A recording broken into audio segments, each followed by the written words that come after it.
We're on the record. All right, thank you, ma'am. So, Mr. Kemp, I guess we're ready to continue. Is that correct, sir? Yes, Your Honor. Yes, Your All Honor. right.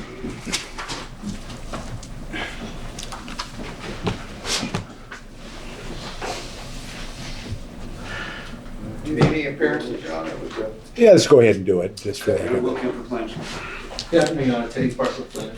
Robert Jacobs from Planning, Your Honor. Maggie Federico for plaintiffs. Brianna Switzer for plaintiffs. Eric Pepperman for plaintiffs. Brad Johnson, Tyler Watson, Michael Esposito, and Eric Freeman on behalf of the defense, Your Honor. Thank you. All right, thank you. All right, do the parties stipulate to the presence of the jury? Yes, Your Honor. Yes, Your Honor, thank you. Okay. Mr. Kemp, sir. Your Honor, Oh, I'm sorry, I apologize. I thought he was calling the next witness. plaintiffs call their next witness, Don Boyd. Thank you, ma'am.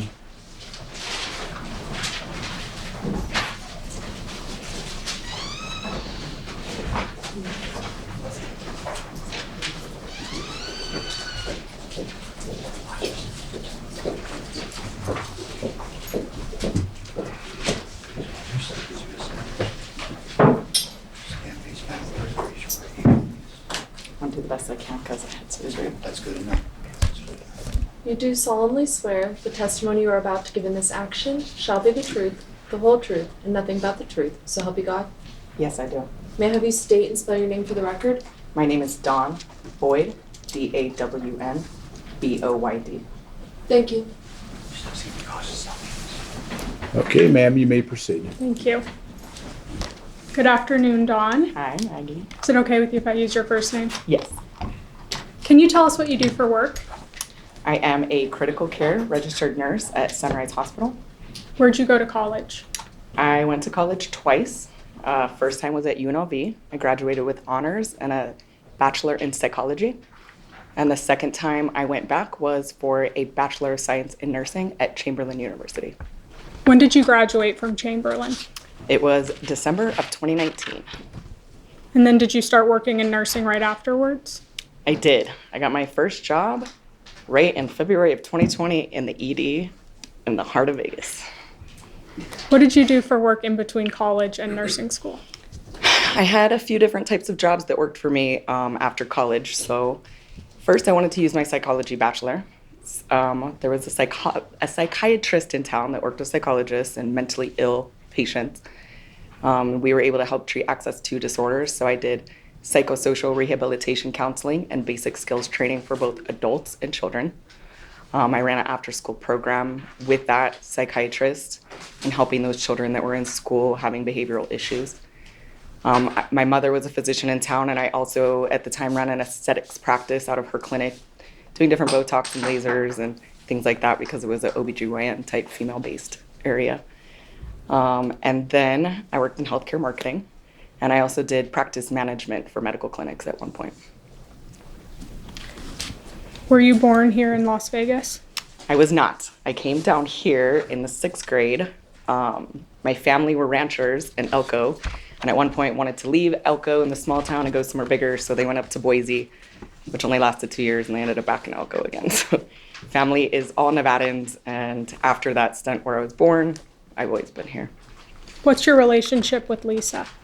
Lisa is what I define as my person. So she's my closest friend. How long have you and Lisa been friends? We've been friends for 25 years. And how did you meet? We met through the fight world. Yep. So our relationship developed and got much closer through Fight Girls, which was the reality show that we did together. But we met at Master Toddy's gym.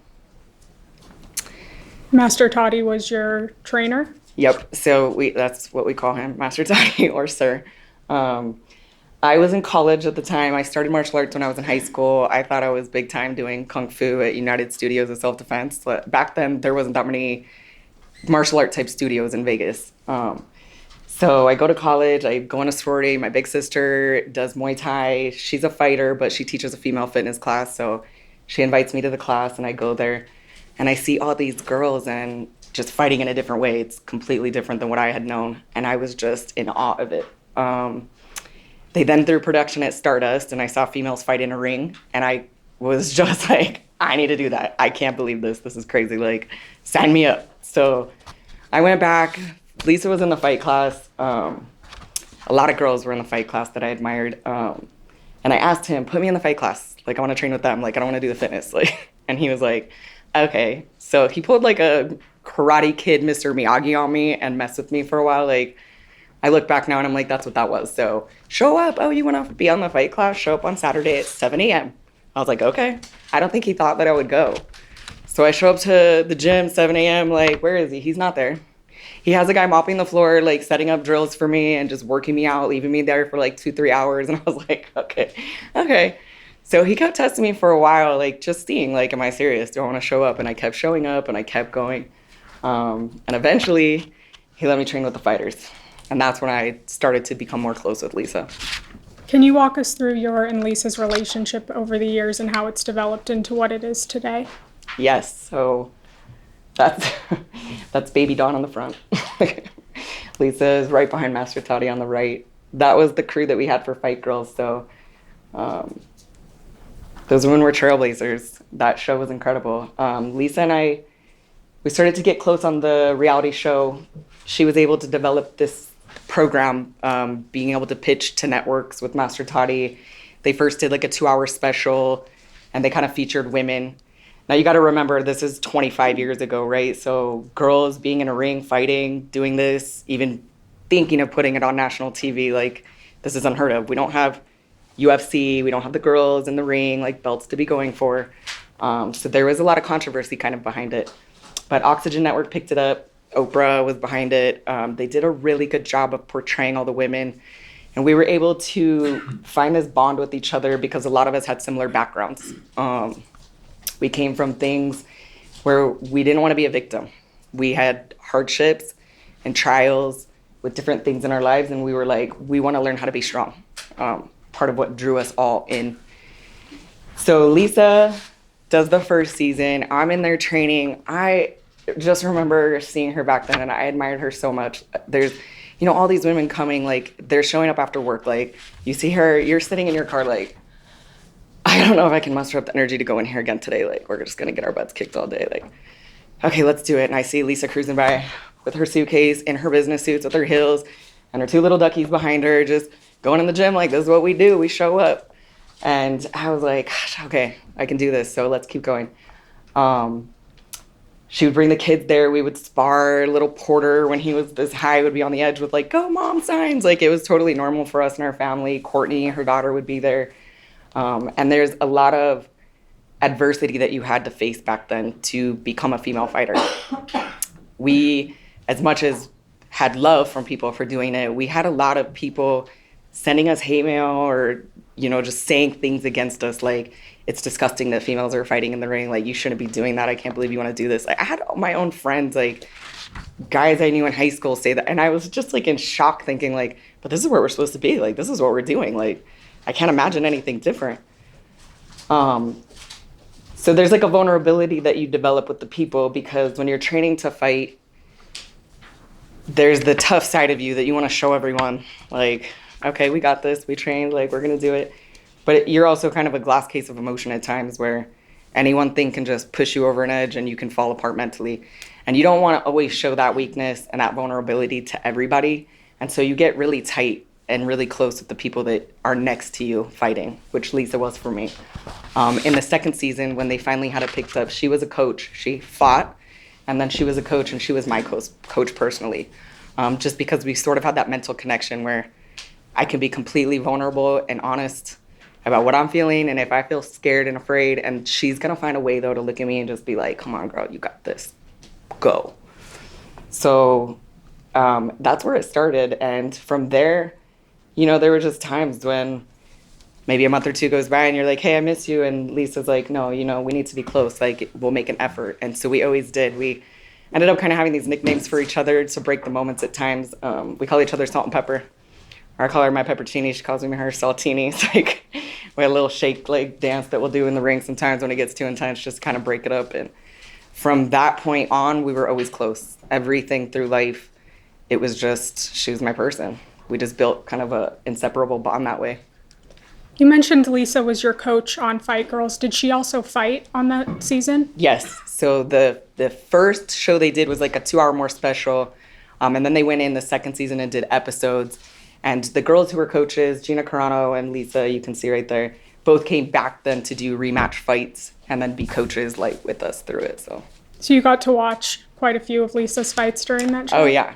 I loved watching Lisa fight. We have a video of that if you can pull it up, please, Brendan. Oh my gosh.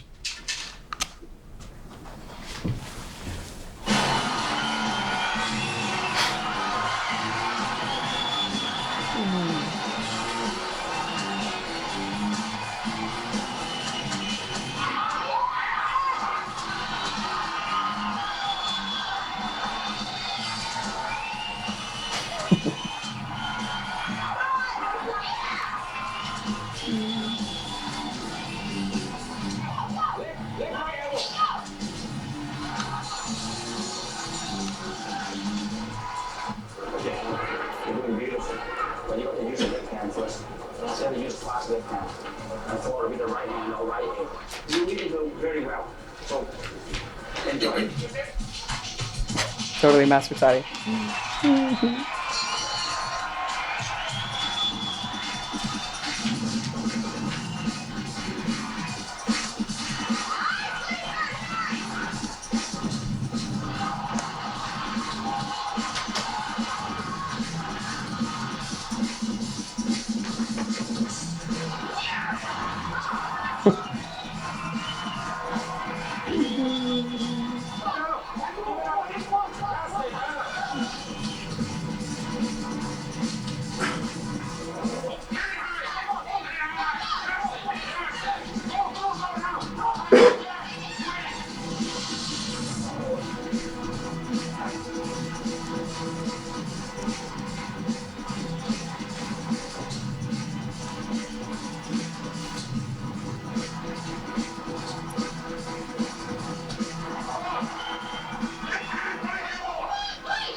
So now, put the right hand like this.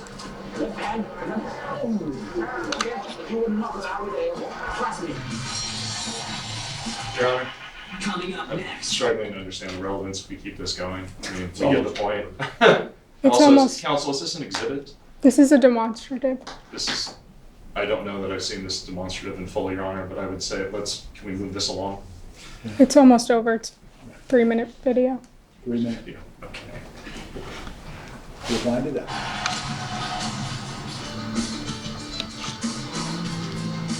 You will knock it out with the trust me.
Okay, we can cut it off there, Brendan. Thank you.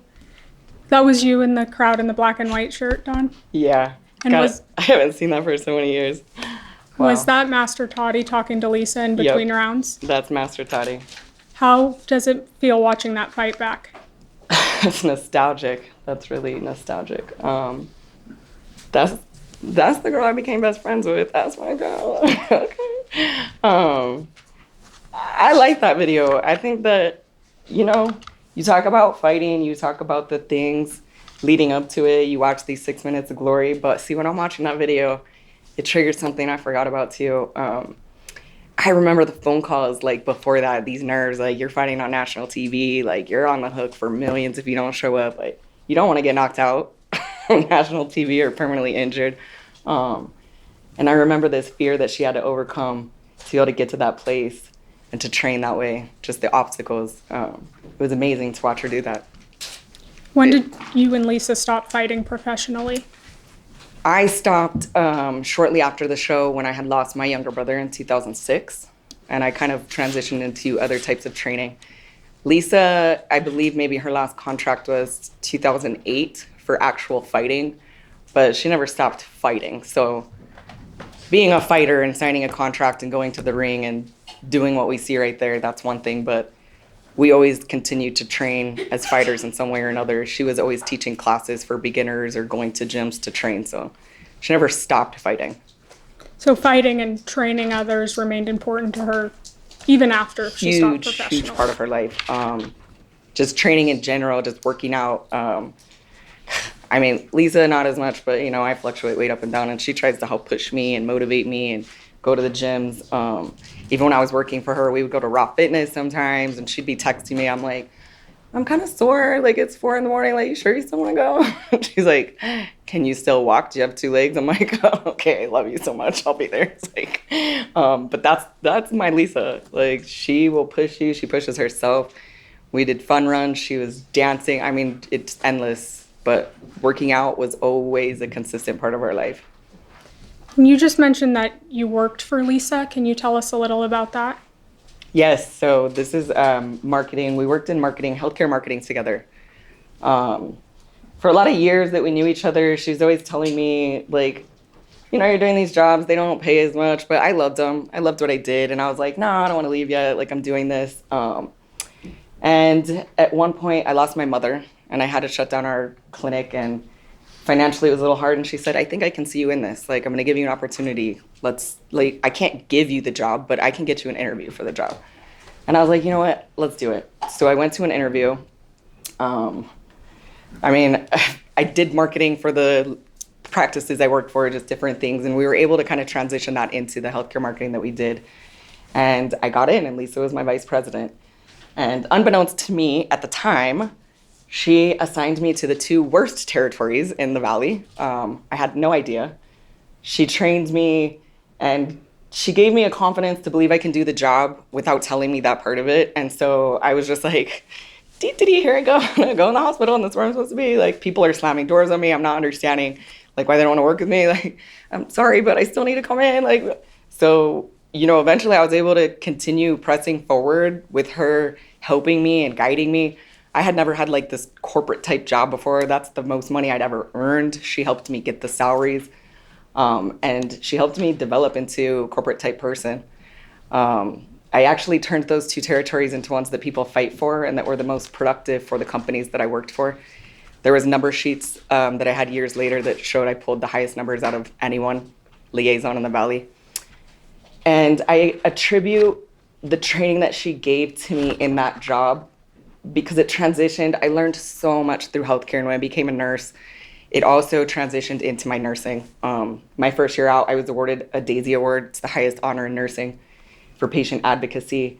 That's something pushing forward that I had learned through Lisa. Like, they're pushing, push back, you know, learn how to like fight in this boots in the ground. I call it like the trenches in healthcare, you know, like you're the bottom person and you're trying to push forward and you're trying to get people to listen to you and move forward. And it progressed all the way through my bedside nursing. Lisa is a shark. She is really good at what she does, and she knows how to make people listen, but she's very professional. And I wasn't as much in that kind of form as she was. She taught me how to have people listen to me and become a shark too. She wasn't afraid to put together teams of women who she thought could be more powerful or better at a job than her, because she was so confident in what she was doing. She was going to put together a team of other sharks, and we were all going to kill it out. And I always admired that about her strength in being able to help women and bring them on our teams. How would you describe Lisa in one word? Lisa is a fighter. Why do you choose that word for Lisa? Well, think about everything that she's been through in her life. Back to the beginning of Lisa, back to a teenager who found out she's pregnant, is a minority living in a small town, and all the adversity that she had to face to push forward in her life and decide that she's keeping her baby, she's raising it. She's not just going to become a victim to any circumstance, that she chose these things and that she's going to train herself and she's going to get good jobs and she's going to make it. And that's what she did. She was never a victim to anything that happened in her life. You can take that mentality. It goes all the way through to even with her critical illnesses. She's been diagnosed with, and she's, I'm sorry, it's hard to think about. Well, you mentioned Lisa's illnesses. Let's talk about that for a minute. Can you tell us a little about what it was like to watch her get sick and get diagnosed with myasthenia gravis and autoimmune hepatitis? Yeah. Just take a minute. Sorry, I'm like not even a crier, really. Like, well, Okay. maybe I am, but dang, I can't think of all the things through the years that me and her have been through. Just so many countless tragedies of family being sick and losing family members, things we've had to go through. Countless times I've called her in my life, especially after losing my mother. She was just that person for me that you can be completely vulnerable and honest to, that will help build you back up. And she doesn't think, oh, let's talk and sit in the sadness. Let's think, what are we going to do to press forward and move on? What's next? How can we get through this? And that translates all the way to her as a person. So when you've been told these things, that you have these terminal illnesses, when you've gone through doctor after doctor and lab work after lab work and seen these crazy results, you come from being an elite athlete with your body, it follows you. You know your body, it's doing things like you've never done things to purposefully hurt yourself. And now you're being told this and nobody even knows what's wrong. Like, doctors are telling you you're fine, but you feel like your throat's closing up and you can't breathe and you don't even know when it's gonna come on. And she's sitting there through all of this and she's still telling me, I'm gonna find the silver lining. I'm gonna push forward. I'm not gonna be a victim to this. Is there any time in particular from when Lisa was sick that really sticks out to you? I can remember a lot of times of her being sick in the hospital, and of course I was there for her because she's my person. But I remember one time in particular, it was in the summer right before I became a nurse, and it's burned into my brain of all the times that I've called this woman crying and upset. I've never ever once heard her cry on the phone and break down. Never.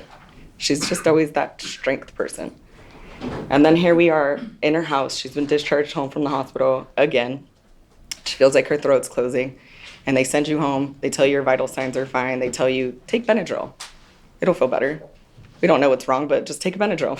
Go home and relax. And so we're there in her room and she's laying on her bed and she just starts to break down and cry. And I was like taken back, like I don't know what to do because I'm always the one crying and she's not. So this role has to flip now and I have to be strong for her and we have to figure this out. And her son was so scared. He was sleeping on the couch at the time. He was like 18. He wasn't an EMT yet. I wasn't a nurse. But between us, the minimal training we had, we started thinking, we got to try to plan. We got to try to come up with a plan. Like, EMTs don't always show up in time here. So is it going to be better if her airways start to shut down? Is it going to be better to call 911? Or how far is the hospital? What hospital are we going to take her to? We started putting it in the maps, timing things out. We had to get Porter involved. We're trying to make sure he knows, like, well, if her airway checks, what is she going to look like? How long may you have before her hurt might stop? You know, are you going to call 911? Are you going to put her in the car? We're trying to make plans. And I looked at her eyes with her crying that way, and I just saw this look in her face. And there was so much fear in her eyes that I'd never seen that type of fear before from her. And it shook me. And I will never forget that day. And since then, it's been a roller coaster for her. It's an unknown of that moment over and over again. This replay at any time. She's living on these ups and downs of it's fine, and then she's not fine. And she could be driving. She's testifying as to the plaintiff's mental state, not her own. This is speculative at best. She's testifying as to what she observed. She's literally saying what she believes the plaintiff is reliving in her mind and what she's doing. If there's a foundation, if there's a particular incident or event, then we can lay some foundation to address it, Your Honor. We always speak in objections.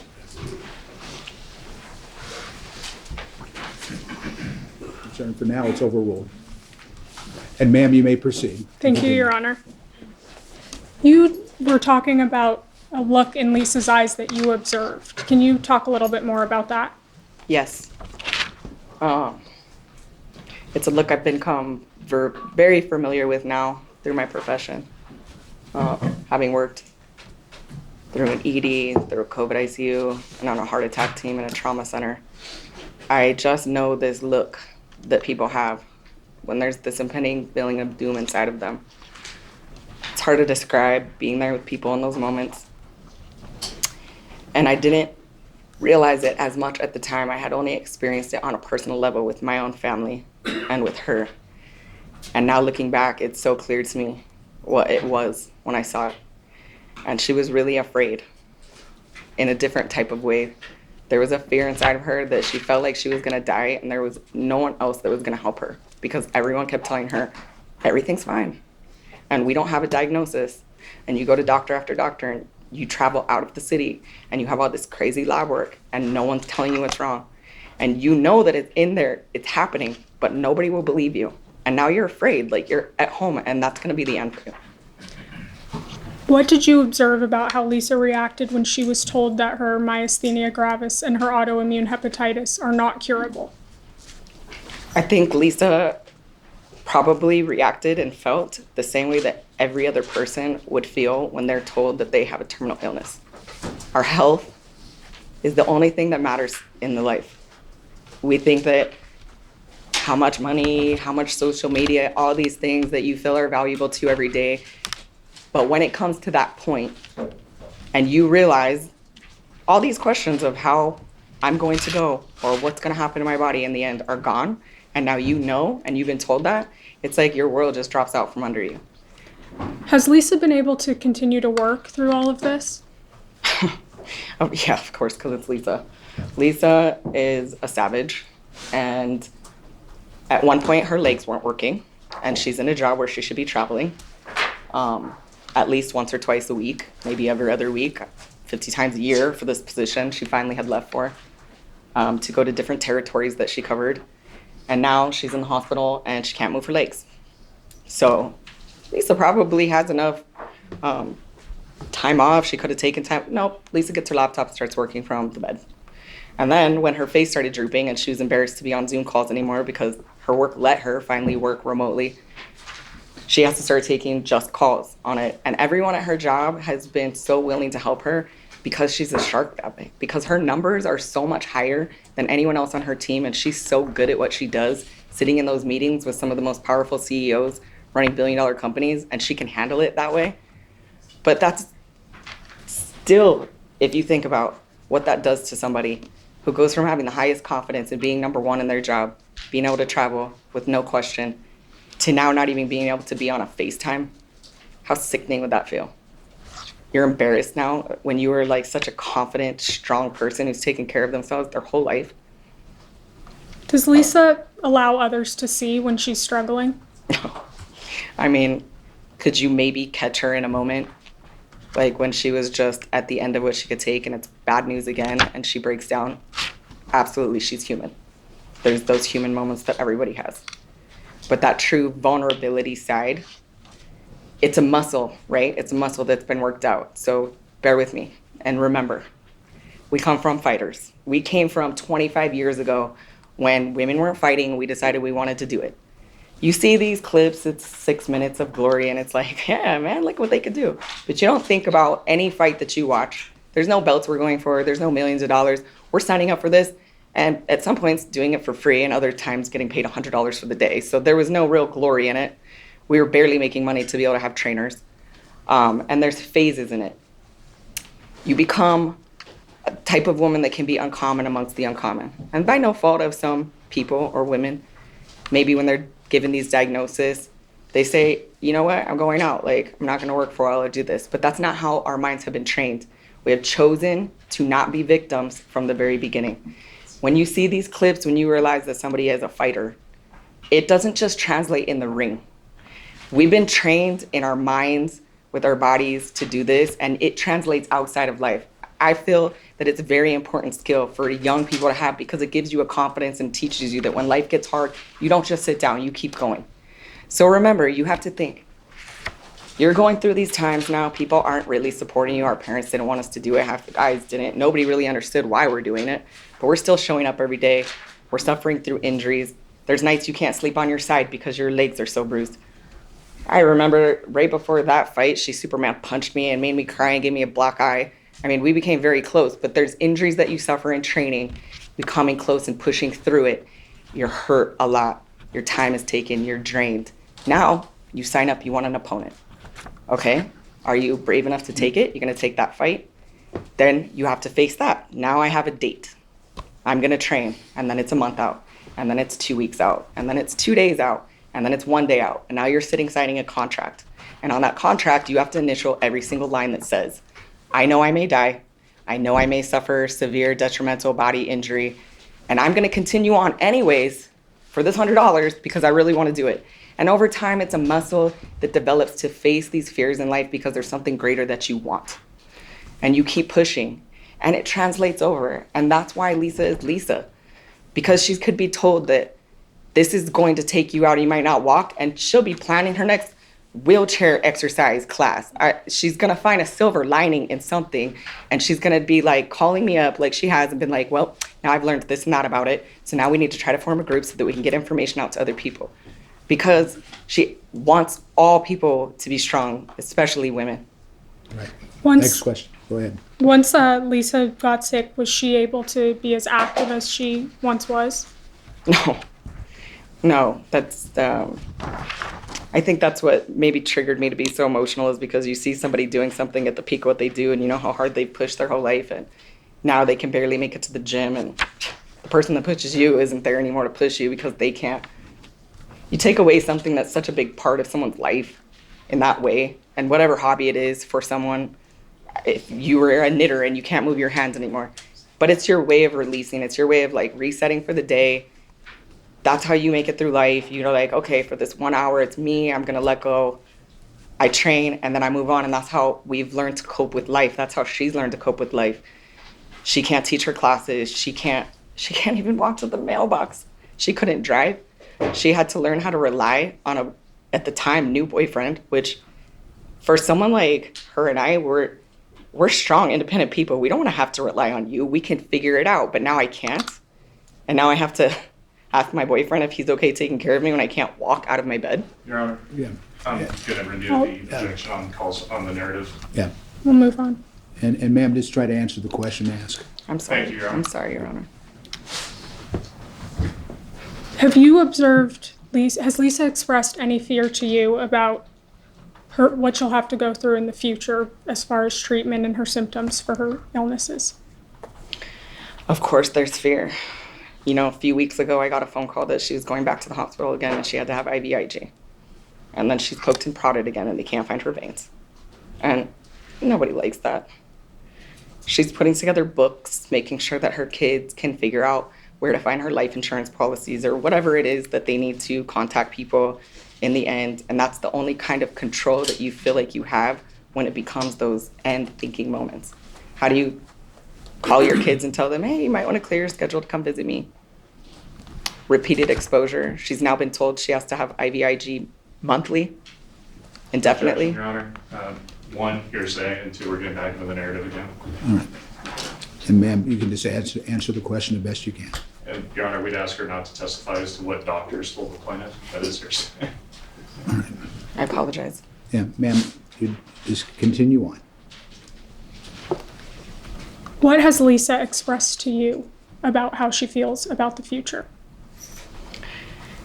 Lisa, she'll have her real moments with me. She'll be really vulnerable and she'll know that she needs to plan and she's afraid. But she's gonna be strong and she's not gonna show it to the normal person passing by that's saying, how's your day? It's gonna be fine. I'm great, making the best of this. I'm just gonna figure out what to do from here. But she's afraid. And there's nobody that she's really gonna tell that but me, maybe Brent, and her 2 kids. Thank you, Don. I don't have anything further. I'll pass the witness. Okay. Cross, sir. Thank you, Your Honor. Good afternoon, ladies and gentlemen of the jury. Good afternoon, Ms. Boyd. Good afternoon. Ms. Boyd, you start off by explaining you've got a bit of a medical background, correct? Yes, sir. You're not here to provide medical opinions in this case, correct? Nope. Okay. We haven't reviewed Ms. King's medical records to opine on what her condition is? No. Okay. You are familiar with MG from a medical perspective? I am semi-familiar with it. Okay. Because I'm confused. You said she suffers from a terminal illness. MG, are you aware of the distinction between an uncurable disease and a terminal illness? I thought that the hepatitis that she had was also one of the diagnoses. Okay. So when we're talking about the MG and her symptoms on that, you're not referring to MG as a terminal illness. Is that correct? There's multiple symptoms she has for multiple diagnoses. Okay. Just making sure that we're clarifying this for the jury because there was some overlap in your testimony that I want to make sure that we had clear on the record. I apologize. Okay. And you know what? That's all I have for you, Ms. Boyd. Thank you very much. Thank you, sir. I don't have anything further. Okay. Thank you, ma'am. Thank you.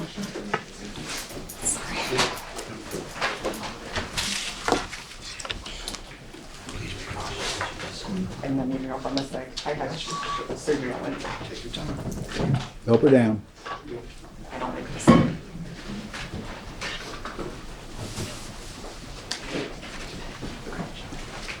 Okay.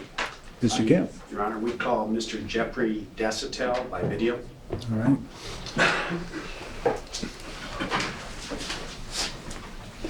And how long is this one, Mr. Kemp?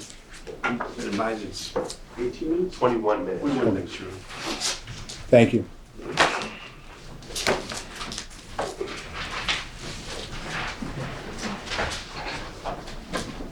And so the plaintiff will be calling the next witness.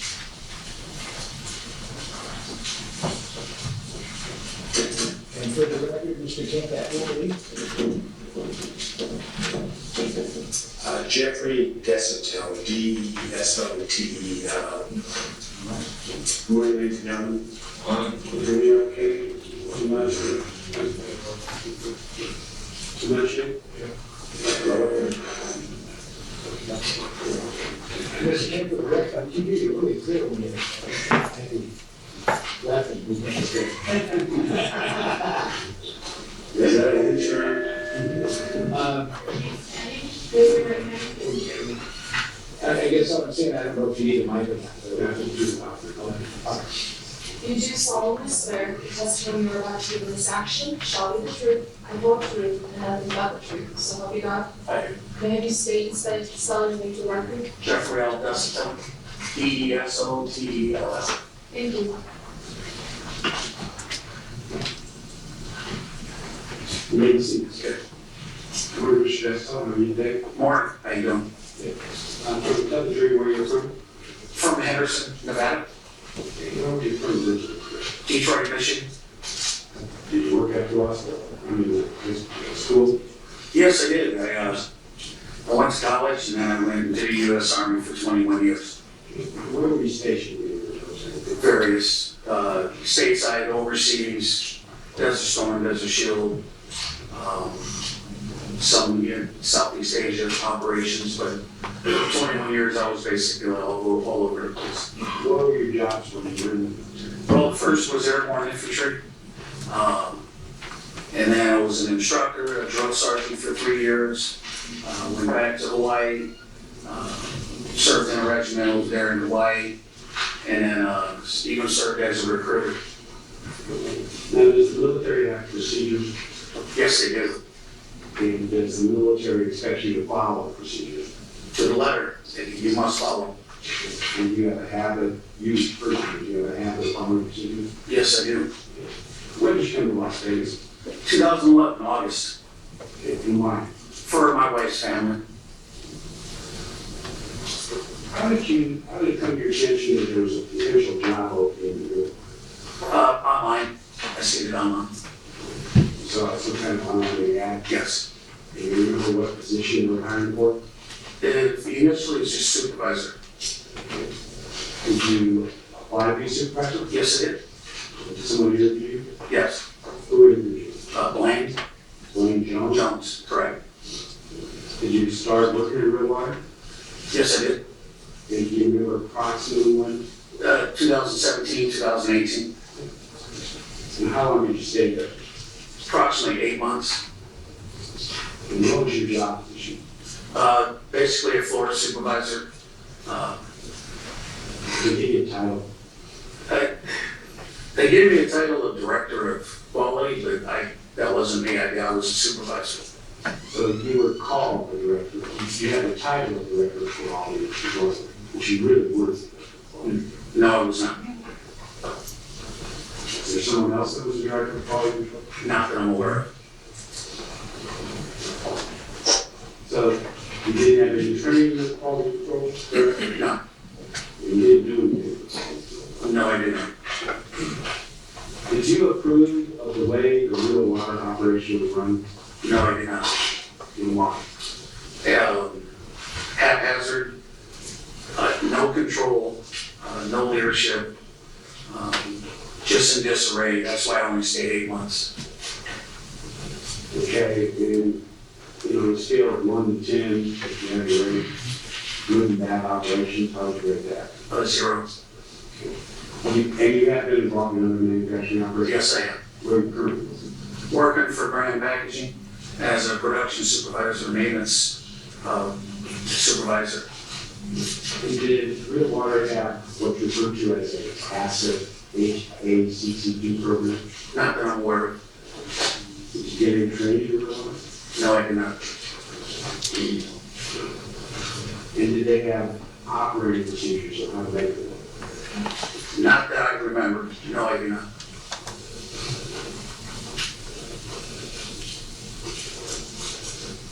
Now, we've heard about something called a concentrate room. Are you familiar with that area in the plant? Yes.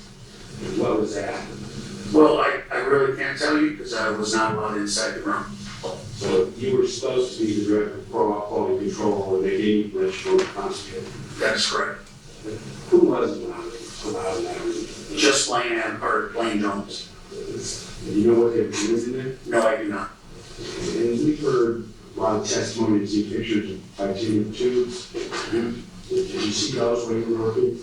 No, I did not. Did you even know that they were using titanium tubes as part of this process in that room? No, I did not. And did you know that they were using some sort of electricity charger to charge water for 8 hours in that room? No, I did not.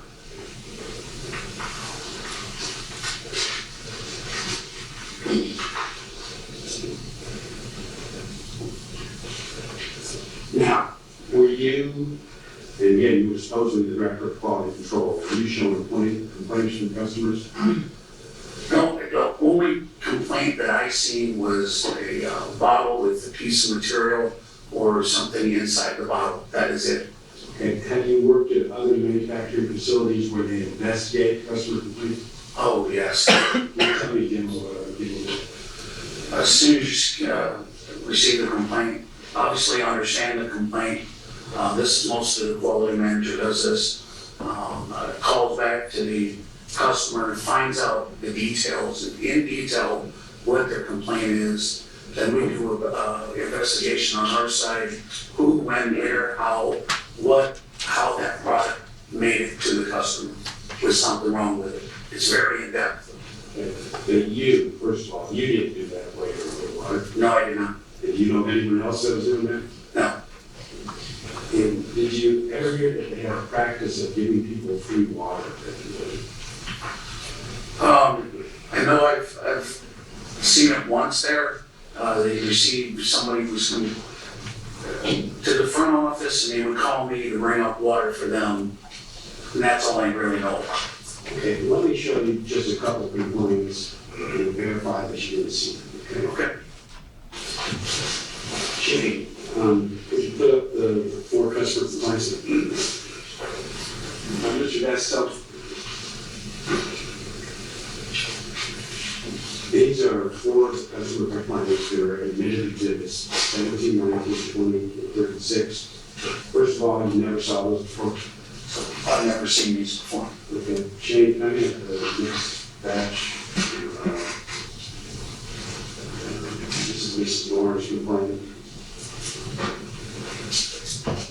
I think that's 24.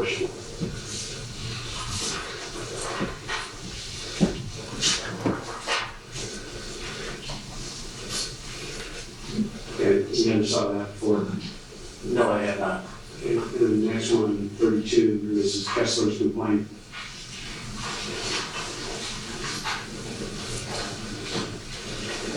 Never saw this before?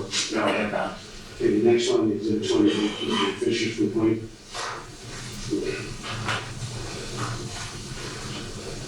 Okay, never saw that before.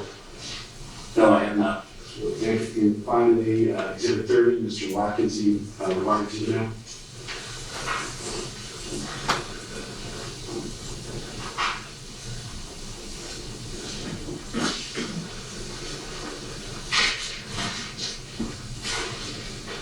Never saw that?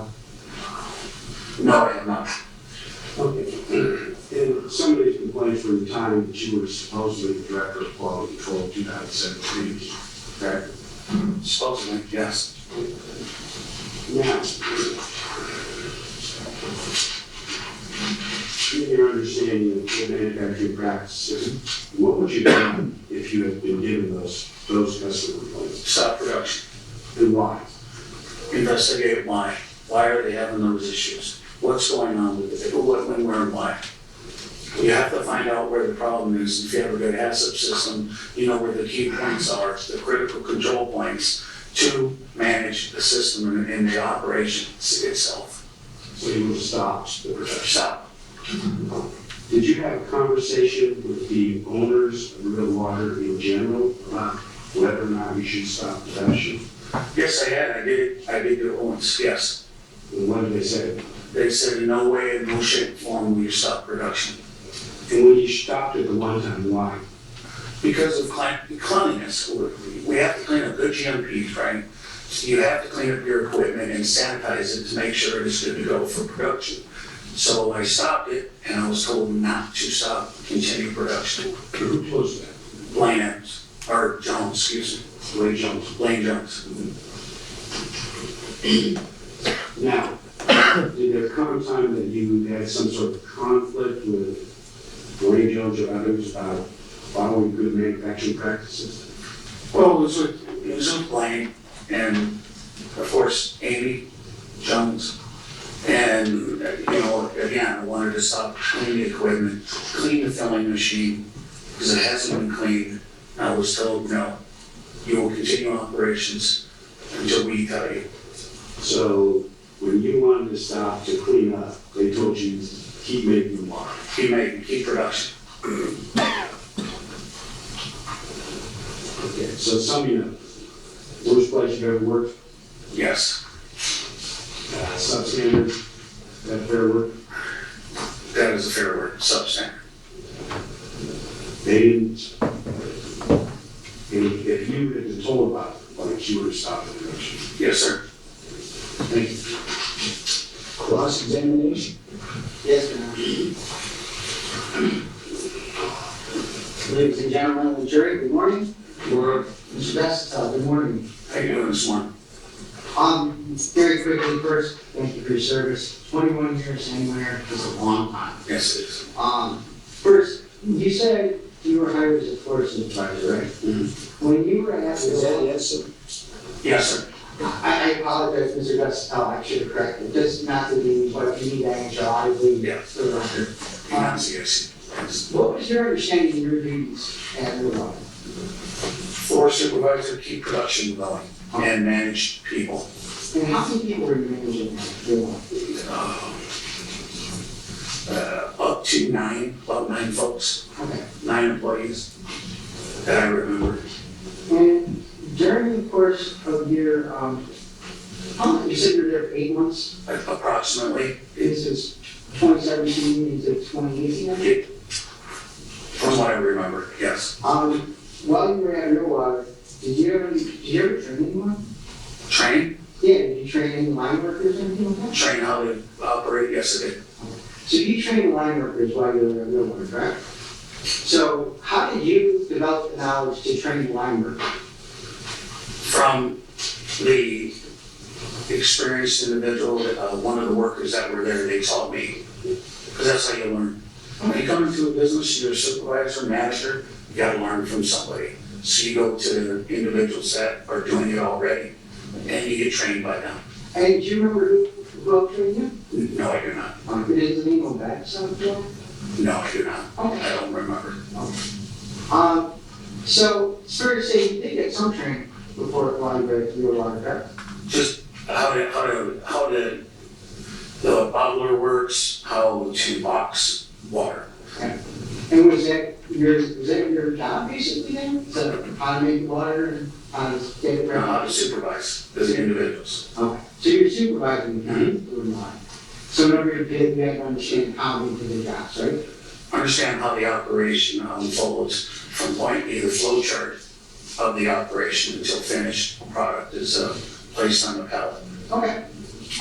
You were shown very quickly, Mr. Kemp, flashed up a couple of customer complaints. Some of them for Yes, sir. Yes, sir. Thank you, Your Honor. Some of them were for 2013. You weren't at Real Water in 2013, were you? No, I was not. You were not at Real Water in 2014, were you? No, I was not. You weren't there in 2016. No, I was not. And given that you only worked there for about 8 months, you may have been there in 2017 when those complaints came in. Is that fair? Fair. I have no way to know. Okay. Fair enough. I'm just trying to establish a timeline here. You did mention in your testimony that you did get one complaint when you were at the water, right, sir? And what did you do when you got that complaint? I immediately took that up to Amy and Blaine. You know, actually, they brought it to me and they wanted to know how could this happen? Because it looked like there was foreign material in there. And I had no idea how it got in there. Because once the bottle gets capped and secured, you're not taking it off unless you break the seal. Okay, once you break the seal, then it's obvious that it's been open. Yeah. But I through looking and seeing through our operation, if anything could get into the bottle, I told them I don't know what it was. I do not know how it got in there. Did you, I want to break that down just a little bit. You got a complaint, and you conducted an investigation, okay? So that's exactly what you told them? Yes. Yes. That's exactly what you told plaintiff's counsel to do if you got a complaint, correct? And that, exactly that, sir? Yes, sorry. I am so sorry. No problem. You are not the first and you will not be the last person to do that.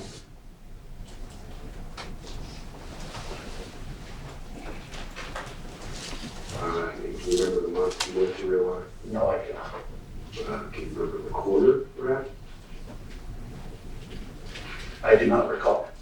You recall being sometime in 2017. More like 2016. Okay. Well, what was your job position?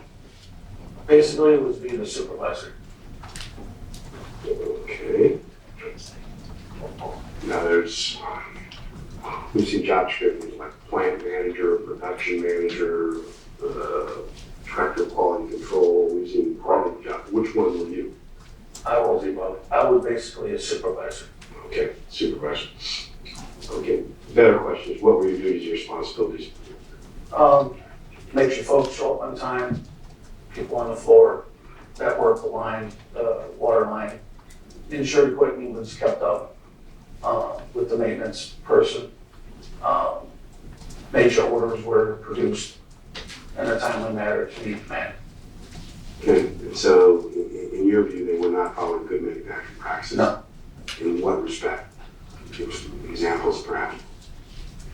Every business has a standard operating procedures or policies that are set for to control behavior and to meet certain state and federal guidelines, right? When I was there, I didn't see any. Didn't see any whatsoever. Any policies or SOPs.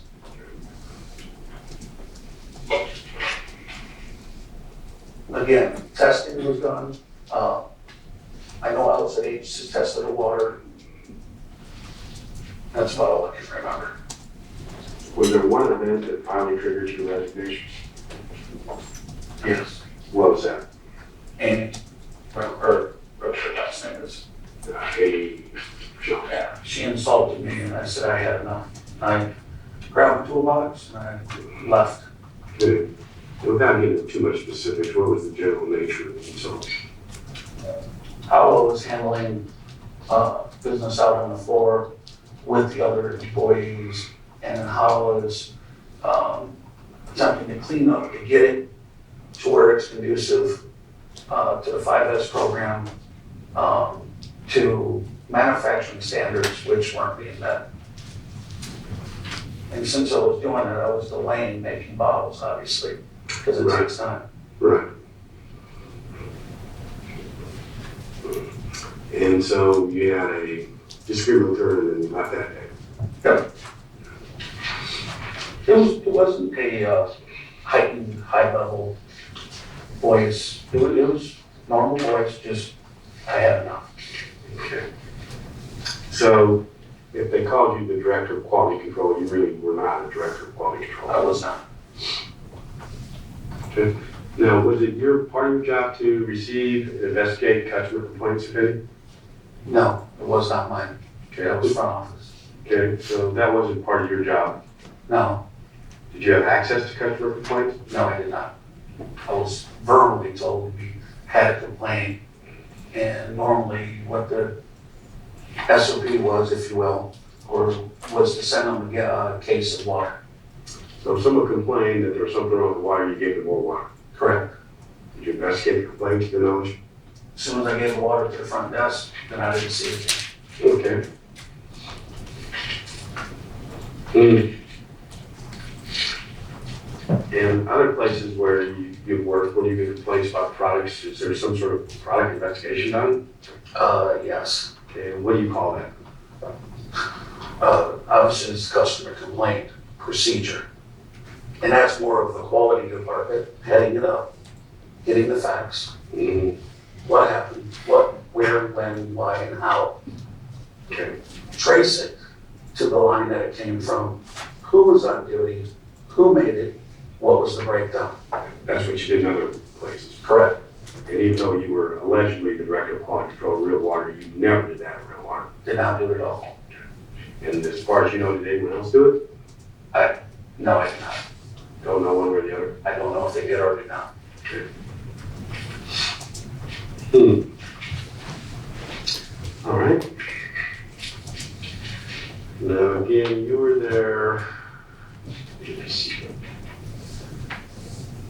You were there approximately 2017. Is that fair to say? Yes, Okay. for less than a year. Were you aware of complaints from anybody that the water tasted like chemicals? Not that I can remember. Or that it was oily?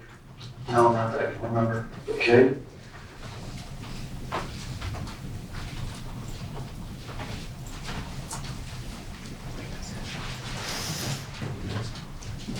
That concludes your honor. All right. How about wait a minute?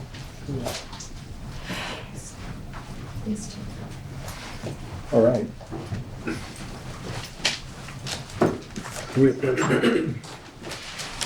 We don't know anything.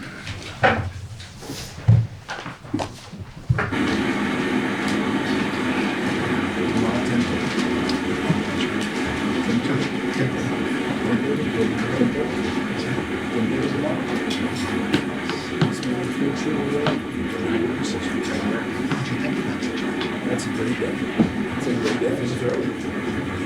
We're moving. This will be a record week.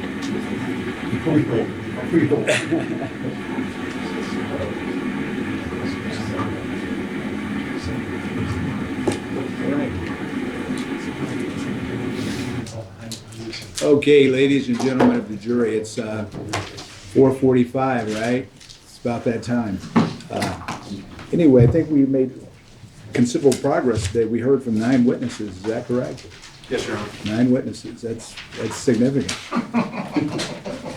Anyway, I just want to remind you and admonish you not to converse amongst yourselves or with anyone else on any subject matter connected with this trial, or to read, watch, listen to any report or other commentary on the trial by any persons connected with this case, or by any medium of information, including without limitations, newspaper, television, radio, social media.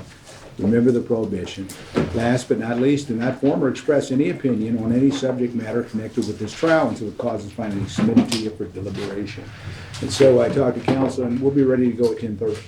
I do have a calendar tomorrow, and so, but hopefully we'll be done, and we can start right around 10:30. Be ready to go. All rise for departure.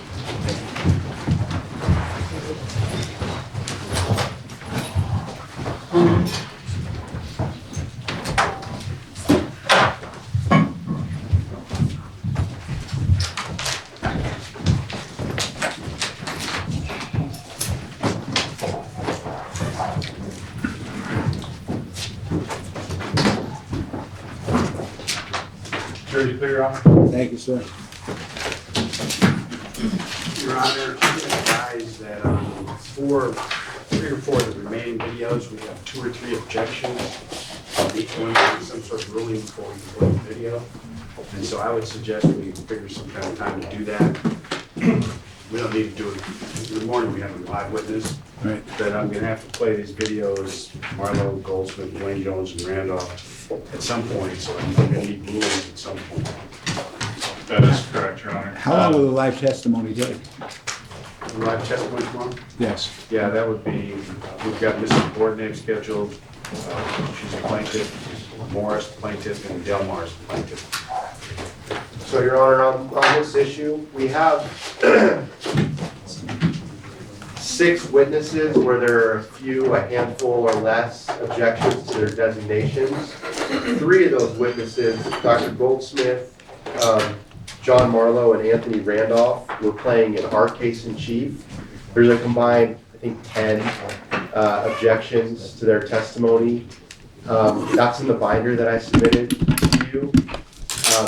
So whatever the court's preference is, if the court wants to look at that, or if we just want to go through them quickly at some point where we're not holding the jury up. Your Honor, if I may, I don't know that any of these are going to take extensive argument. Honestly, to the extent that the court reviews and has an inclination one way or the other, I think me and Mr. Pepperman would be very short and to the point, assuming that Counsel Pepperman's would be arguing the same. But I don't think this is going to take very much time at all, candidly. I agree, Your Honor. Do you think maybe we should do it? What time do you anticipate we'll be finished with live testimony in the morning? On our case in chief? Yes. We're hoping Thursday, but it might bleed over to Friday. No, I mean, I'm just looking at, yeah, I'm just talking about whatever live testimony we're hearing tomorrow. Have to. Board name is first, right? Yeah, Judge, I think live testimony will take us through till lunch easy. Okay, then that's what I was thinking. Maybe right after lunch, we'll look at this. That'd be fine. Yeah. Thank you, Your Honor. Thank you, Your Honor. Thank you for the guidance. And everyone, enjoy your day, your evening.